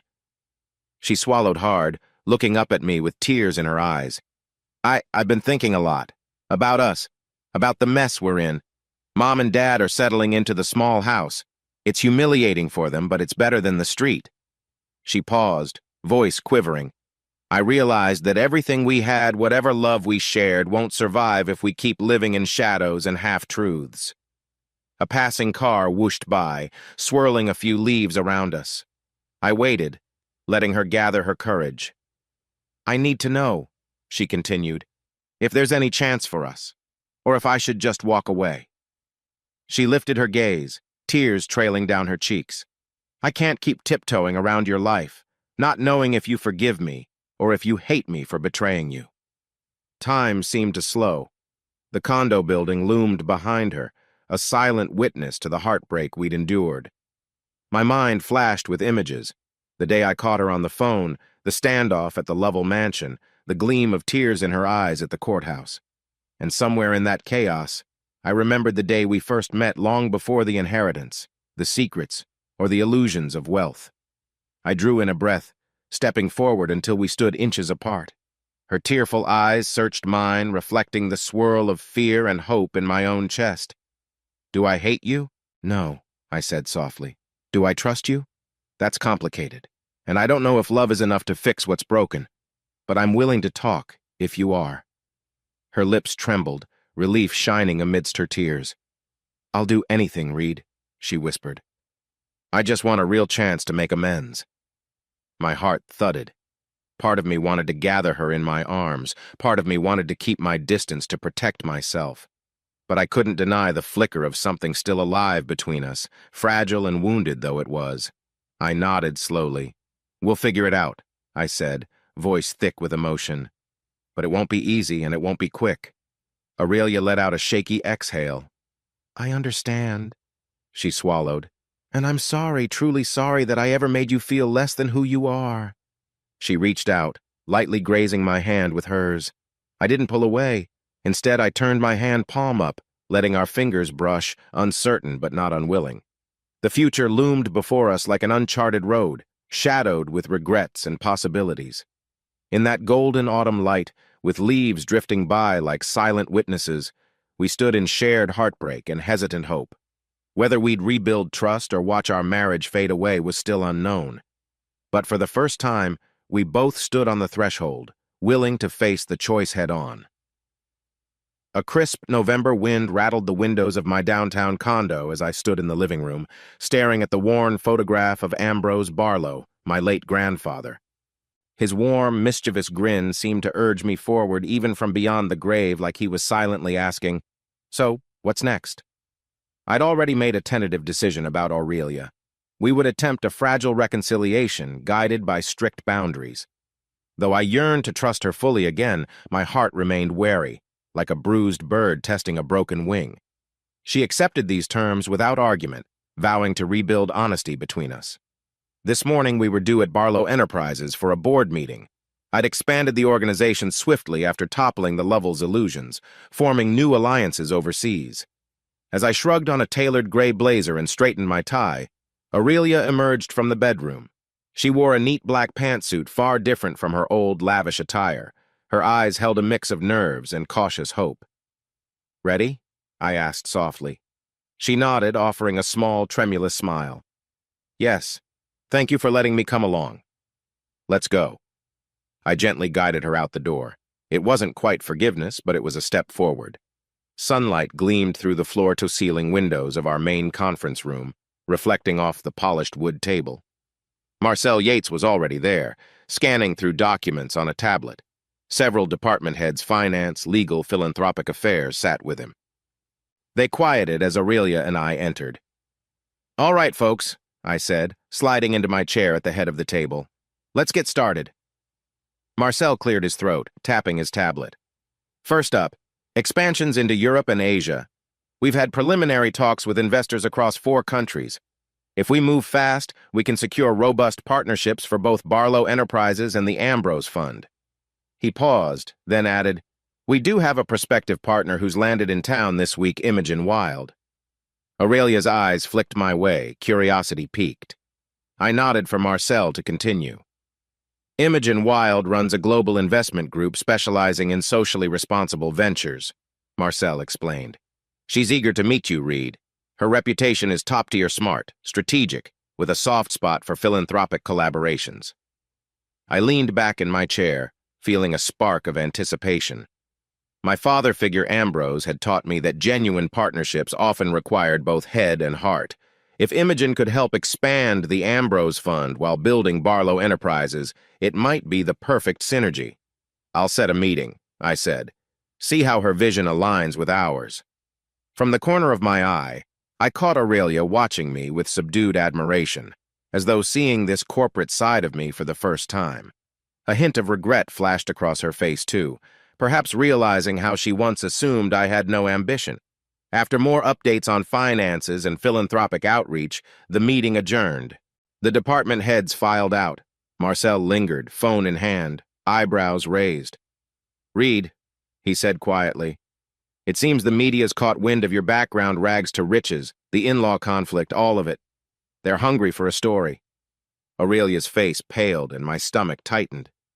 "We'll deal with it," I said, standing. "But first, let's see what Imogen Wild brings to the table. Priorities." As we walked out, Aurelia touched my arm. "You really have built an empire," she murmured. Her tone carried awe, but also a note of sorrow. "I'm sorry I never believed in you." I pressed my lips together, letting the apology hang in the quiet corridor. We were a long way from done, but at least we were side by side, heading towards something that could redeem our broken trust or reveal it beyond repair. A cold drizzle pelted the city streets the next day, turning sidewalks slick and shiny under swaying lampposts. Inside the Barlow Enterprises lobby, the hustle of employees and visitors created a backdrop of murmured conversations. I stood at the entrance, glancing at my phone. A flurry of notifications popped up, snippets of articles and blog posts referencing me as the heir who crushed the Lovell family. Some headlines were sensational. "Son-in-law or Scrooge? The man who toppled a legacy." Aurelia arrived moments later, her expression grim. "I saw the news," she said quietly. "My parents are furious. Apparently the press swarmed their new house. They're calling you a tyrant." I forced a half-smile. "They can say what they want. The facts remain." Just then, Morris and Eleanor stepped through the automatic doors, each looking uncomfortable in cheaper coats than they once wore. They must have come for a mandatory check-in on their finances. Spying us, Eleanor's lips thinned. "This is a spectacle," Maurice growled. "We can hardly leave home without cameras following us." He shot me an accusatory glare. I swallowed back a retort. Aurelia lightly touched my sleeve, silently urging restraint. "Mom, Dad," she said, "let's head up to a private office." "No need for a scene here." Eleanor opened her mouth as if to lash out, but she hesitated upon seeing Aurelia's pleading expression. Eventually, she nodded, letting Aurelia guide them toward an elevator. I trailed a few steps behind, recalling how different their tone was when they reigned over the lavish mansion. In a small meeting room upstairs, Marcel joined us, presenting an updated budget plan. "Mr. and Mrs. Lovell," he said politely, "you have certain obligations under Reed's terms, discretionary spending caps, scheduled counseling sessions, transparency in any new ventures." Eleanor glared daggers, tears threatening to spill. Morris's shoulders slumped, as though the last of his pride had cracked under the relentless news coverage. "I hate this," Eleanor whispered hoarsely, "but I'm too old to fight it anymore." It was an admission of defeat, and part of me softened. They'd built their lives on illusions, and I'd torn those illusions away. I watched Aurelia, whose face reflected sorrow and empathy. "Thank you for complying," I said gently. "I don't want you living in shame. It's just we all need to move forward on more honest footing." Maurice exhaled shakily. "Honest footing," he repeated, as though tasting the unfamiliar words. He nodded curtly, then stood, tugging Eleanor up with him. Without another word, they left, dignity frayed but still intact enough to exit without a meltdown. Alone, Aurelia slumped into a chair, burying her face in her hands. "They'll never forgive you or me for how this went down," she said, voice muffled. I sat beside her, a swirl of guilt and stubborn resolution in my chest. "We can't control what they think," I murmured, "but we can shape our own future." She lifted her gaze, eyes damp. "You sound like you've already decided.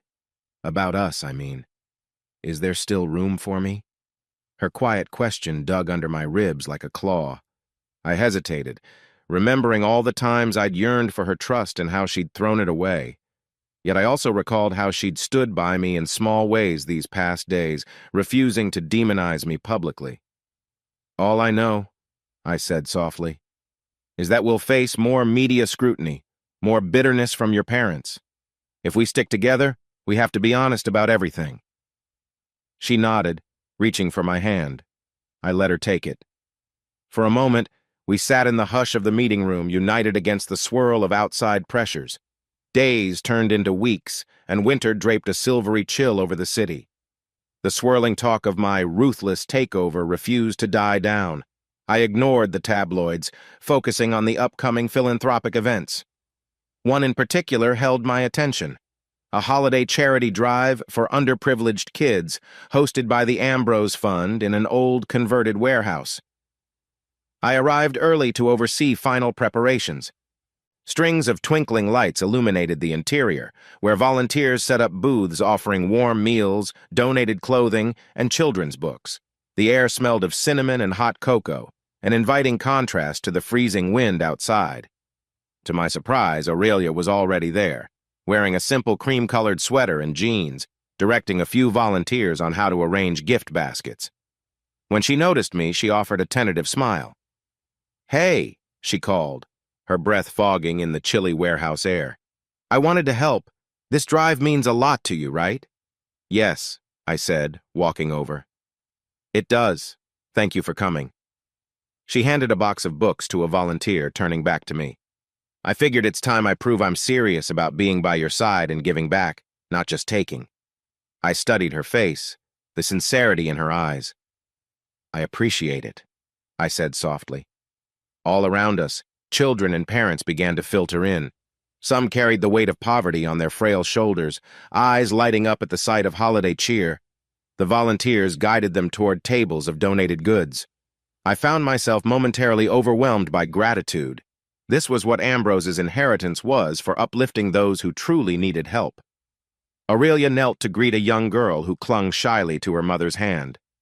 "Hey there," Aurelia said gently, offering a small plush toy. "Someone left this for you, isn't it soft?" The child nodded, eyes wide with quiet wonder, then hugged the toy tight. Her mother mouthed a silent "thank you" before leading her on. I felt a pang of warmth watching Aurelia's tender expression. Maybe, beneath the mistakes and betrayals, she had a genuine heart. At a break in the crowd, Aurelia moved to my side, brushing dust off her jeans.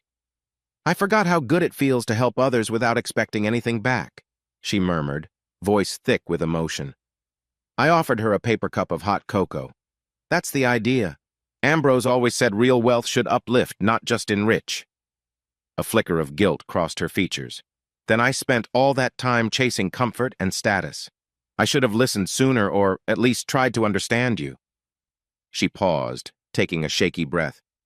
"I know it'll take more than a few good deeds to fix what I broke, but I want to earn your trust again, no matter how long it takes." Her admission, raw and humble, stirred a cautious spark of hope in me. Over the last weeks, she'd followed through on each promise, volunteering discreetly, distancing herself from her parents' negativity, and never once complaining about our new, simpler lifestyle. "Actions speak louder than words," I replied quietly.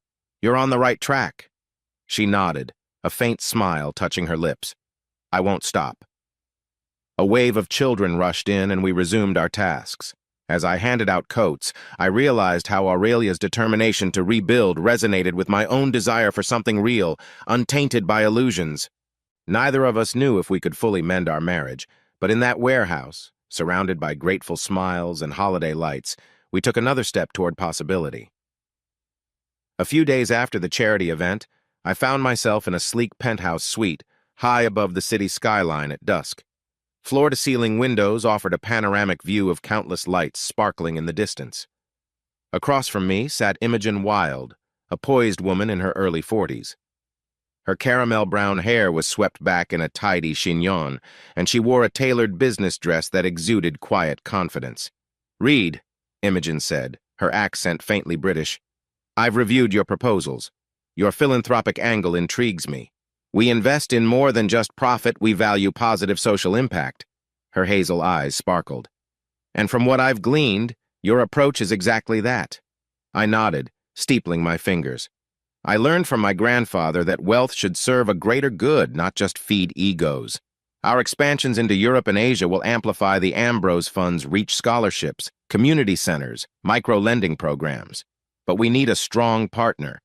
Imogen offered a smile that hinted at excitement. "We can be that partner. My firm is prepared to invest heavily in your overseas projects. In return, we'd like equity in Barlow Enterprises' global ventures." "A fair exchange?" "That sounds reasonable," I replied, a surge of exhilaration pulsing through me. "I'll have my team draft an agreement." "Excellent." Imogen raised a glass of sparkling water, toasting the moment. "Here's to a future that merges profit with social change." Marcel, who sat quietly to the side, cast me a look of approval. His subtle nod said, "We're doing the right thing." After so much drama with the Lovels, forging a new path with an investor like Imogen felt like stepping from a shadowy valley into sunlight.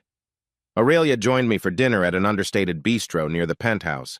The lights were low, flickering off wine glasses, and the hum of quiet conversation provided a cozy backdrop.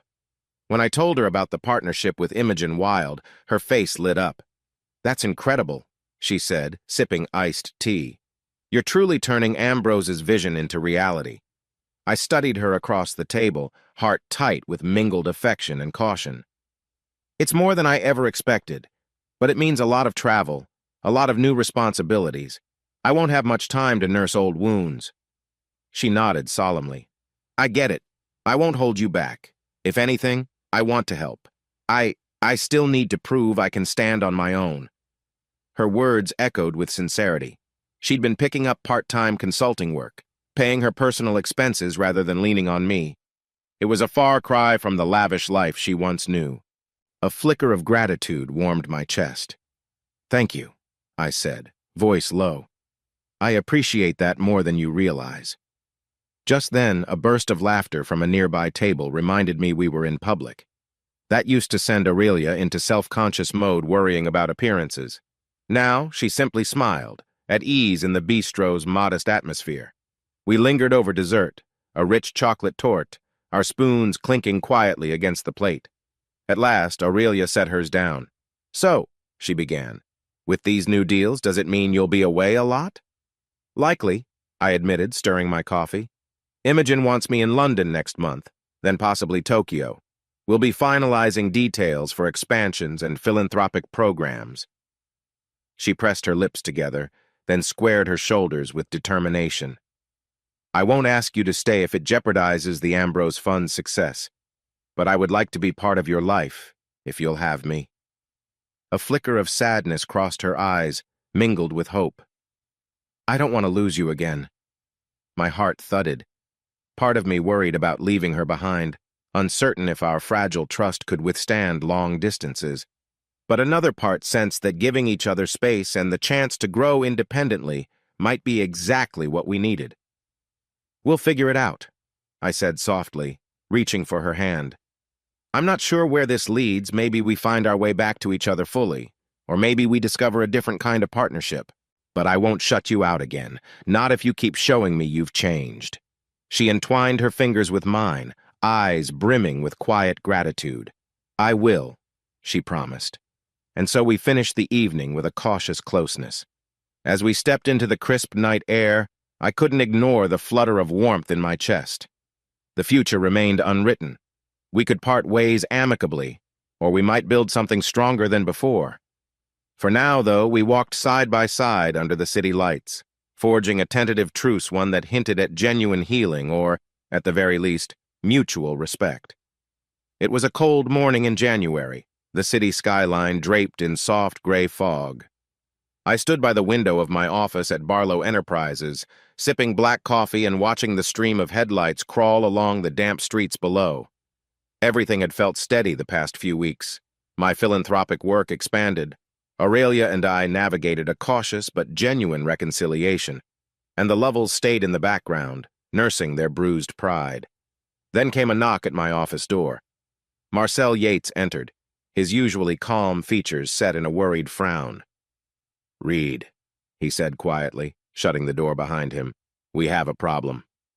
My pulse quickened. What kind of problem? Marcel set a tablet on my desk. An online article displayed the headline, "Heir in Secret Scandal? Rumored Wife's Affair Linked to Corporate Maneuverings." The text beneath was peppered with wild insinuations about Aurelia, me, and how our marriage was a smokescreen for hidden financial dealings. At the article's end, a single name leaped out, Archer Gray. He'd given an interview to a low-level gossip site, accusing me of stealing the Lovell family fortunes and suggesting Aurelia's affair was more serious than I'd admitted. I sank into my chair, coffee forgotten. My jaw clenched. "He's back." Marcel nodded. "He's trying to discredit you. Also, I've heard rumors he's been seen in exclusive circles with none other than Quentin Lovell." That made my blood run cold. Quentin still harbored grudges, and if Archer found a way to spin a false narrative, they could whip up a storm of negative press. "They want to humiliate me," I said, voice tight, by dragging Aurelia's past into the spotlight. Marcel's gaze flicked to the tablet again. "Yes, and if we don't respond wisely, it could overshadow everything we've built, especially the Ambrose Fund's good work. We're scheduled to meet new donors next week, and they might spook easily if they suspect scandal." I pinched the bridge of my nose, old anger stirring. Archer Gray had vanished months ago, leaving the Lovells in shambles. Now it seemed he had come to exploit any angle for revenge or profit. "I won't let him sabotage our progress," I said, rising to my feet. "Let's convene a legal and PR team, craft a statement. And we should warn Aurelia." Marcel's expression softened with sympathy. "Right. I'll handle the press side. Do what you must on the personal front." When I told Aurelia about Archer's interview, her face blanched. We stood in the quiet corridor outside my office, the hum of computers and distant phone calls echoing. "He's lying, twisting everything," Aurelia said, voice trembling with anger and shame. "He wants attention, or maybe he's hoping you'll pay to shut him up," I scoffed. "I'm not paying him a cent, but he's threatened to reveal personal details. Some might be true, some not. Are you prepared for that to go public?" Her eyes were fierce, bright with determination. "I am. I won't let him use my mistakes to control me or you. If the tabloids print garbage about us, we face it head-on." I exhaled slowly. "Good. because I'm done letting Archer's games distract from the work we're doing. Yet beneath my resolve, old insecurities stirred. I couldn't help but recall Aurelia's betrayal, the sleepless nights of suspicion. If Archer framed the affair as more than it was, would it unravel the fragile trust Aurelia and I had rebuilt? Squaring my shoulders, I realized it was time to prove we were stronger than our past. A week later, tabloids ran a series of increasingly salacious headlines. Inside the affair, Archer Gray speaks, Lovell's betrayed by son-in-law, billionaire Barlow's web of lies. The articles rehashed old rumors, sprinkling in new fabrications about secret payoffs and alleged hidden children, pure nonsense. Despite the negative press, I refused to hide. I scheduled a press conference in a modest hotel ballroom, inviting both reputable news outlets and community leaders invested in the Ambrose Fund. My goal was simple: address Archer's claims directly. The ballroom hummed with low chatter as I stepped up to the podium. A cluster of reporters angled for prime camera spots, while a few curious donors sat in the first row, uneasy but attentive. Aurelia hovered near the wings, face pale but determined. I cleared my throat. "Thank you for coming," I began, voice steady. "You've likely seen the accusations from Archer Gray, claiming that I manipulated my wife and in-laws for financial gain. He's alleging personal betrayals and orchestrating a narrative to undermine the Ambrose Fund." Several cameras flashed. One reporter called out, "Is it true your marriage was a sham? That you inherited a fortune and used it to ruin the Lovells?" I let the question settle in the tense air. Let me be clear. My grandfather left me a considerable inheritance, yes, but I never forced the Lovells into financial collapse. Their debts were their own doing. As for my marriage, I paused, heart pounding. It's had difficulties, including a period of estrangement involving Archer Gray. We're not denying it. But Aurelia and I are addressing those issues privately, with honesty. A hush fell. Then, to my surprise, Aurelia stepped forward, shoulders squared. She looked at me for permission. I offered a subtle nod, letting her speak. She faced the cameras, voice trembling slightly. "I made mistakes," she said, eyes glossy. "I entertained Archer Gray's promises when I felt alone. But any claim that Reed forced or deceived me is false. He helped my family when we were drowning in our own debts, even if that help was painful for us to accept." Her gaze flicked to me, warm with something akin to gratitude. "I've apologized to Reed, to my parents, and I'll keep apologizing for my part in this mess. But I won't let Archer twist the truth any longer." A swirl of murmurs rose among the reporters. Archer Gray was notably absent, likely feeding his falsehoods to a different corner of the media. But that day, with Aurelia by my side, he lost the power to blackmail us with half-truths.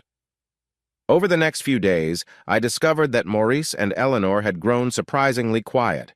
Instead of screaming about tabloids, they submitted statements acknowledging their financial mismanagement, stating that I'd enforced strict but necessary reforms.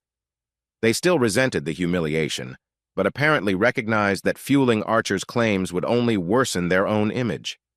Quentin, cornered by a mounting wave of public ridicule for his collusion with Archer, backed down.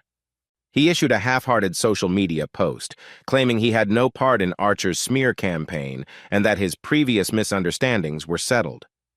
It was about as close to an apology as I'd ever expect from him. For me, the entire ordeal felt different than before. Once I would have relished tearing Archer apart. Now, I focused on clarifying the truth and preserving the Ambrose Fund's reputation. I realized I no longer sought vengeance for vengeance's sake. Each step I took was less about punishing those who'd wronged me and more about protecting the people and causes I cared about. In that sense, confronting Archer's smear campaign was as much about redemption as it was about self-preservation. As Aurelia and I walked away from the press conference, hand in hand, I sensed a new chapter unfolding. We faced the cameras without fear, forging a path beyond old grudges. True to our strategy, Archer Gray's claims fizzled in the court of public opinion once he failed to produce tangible evidence. Within a month, the tabloids moved on to fresh scandals. Even so, my legal team kept watch in case Archer tried again. One brisk afternoon, I sat in a small legal office downtown, finalizing a countersuit against Archer for defamation. My attorney, A calm woman named Sonia Liu explained that Archer's flimsy allegations had crumbled due to his own contradictory statements. He faced significant fines if he continued pressing the matter. "Congratulations," Sonia said, handing me the final ruling. "Barlow Enterprises stands cleared and Archer Gray's defamation attempt is officially null." A wave of relief passed through me. Outside, light snow dusted the sidewalk, a gentle hush over the city's usual clamor. It felt fitting, like nature itself was laying a soft blanket over old wounds. That evening, Aurelia and I sat in the living room of my condo, our condo now, though we kept separate finances for the moment. She wore a simple sweater, legs curled beneath her on the couch. The single lamp in the corner cast a warm glow on the walls. I set down the legal documents, eyes flicking to her. "We won. Archer can't hurt us anymore." She exhaled a tremulous breath, relief evident. "Good. Maybe now we can move forward?" I hesitated, the question I'd been avoiding dancing on my tongue. "Do you want to move forward together?" Her expression turned solemn. "Reed, She laced her fingers together, voice tight. "I know I caused damage that can't be erased overnight. We've come far, but if you need space or want a clean break, I respect that." My gaze swept the condo freshly painted walls, a few photos of us from better times, the cozy couch we'd shared for movie nights in a calmer era. "I thought about walking away," I admitted. "But when I look at how much you've changed, the humility you've shown, the way you helped me stand against Archer, I realize I don't want to lose this chance at rebuilding something real." She swallowed hard, tears gathering. "So we stay together?" I nodded slowly. "Yes, not in ignorance of the past, but because we believe in a better future. We'll keep some boundaries, keep talking openly. But I choose you, Aurelia, if you'll choose me." Tears escaped her lashes, rolling silently. "I choose you," she whispered. In that vulnerable moment, we embraced. It wasn't a magical fix to all our problems, but it was an honest commitment to rebuild. The echoes of betrayal lingered, yet the promise of renewed trust felt stronger than the memories of pain. News of our renewed commitment circulated quietly through the Lovell family. Eleanor and Maurice, still stung by their reduced status, sent a cautious message of goodwill. They stopped short of apologizing for past cruelty, but they hinted at wanting peace. Even Quentin, though still bitter, toned down his hostility, possibly relieved that I'd saved him from Archer's self-serving schemes. From a distance, we established a polite, if not warm, rapport. The Lovells accepted my position of power, I acknowledged their fragile pride, and we coexisted without further drama. It wasn't a storybook reconciliation, but a realistic truce that let each side breathe. A gentle spring dawn broke over the city, painting the horizon in soft pink and gold. I stood backstage at a grand auditorium, heart thrumming with anticipation.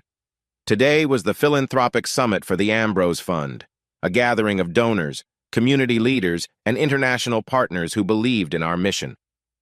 Tall banners displayed my grandfather's name alongside images of smiling children and successful local businesses we'd funded.